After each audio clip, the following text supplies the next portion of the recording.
Ayan, hello po sa ating lahat. Kumusta? So, si Edu ay napagsabihan nga po ni Viancy. So, ano nga ba yun? So, yun po yung topic po natin for today's video. Unang-una gusto ko pong pasalamatan yung mga bagong nag-subscribe. Pasensya na po, super ingay po ng aming maliit na aso.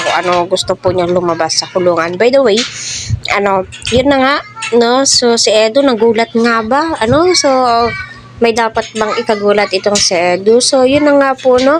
Maraming salamat sa Team Kalingap, especially Kalingap Rob, Kuya Val, at buong team.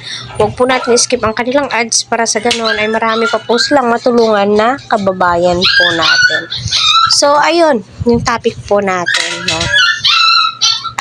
Si Edu ay always naman po nagla-live, kita naman po natin na napakadaming po niyang supporters at alam din po nating lahat na updated nga din po itong si Viancy sa mga live video ni Eds at andoon din po siya, at alam naman po nating lahat na getting to know each other at yun na nga po, no, marami nagsasabi sa aking comment na pang good vibes lamang po daw yun. Huwag daw po natin diktahan si Edu kung gugustuhin niya si Viancy. Wala naman pong ganun. Di naman po natin dinidiktahan.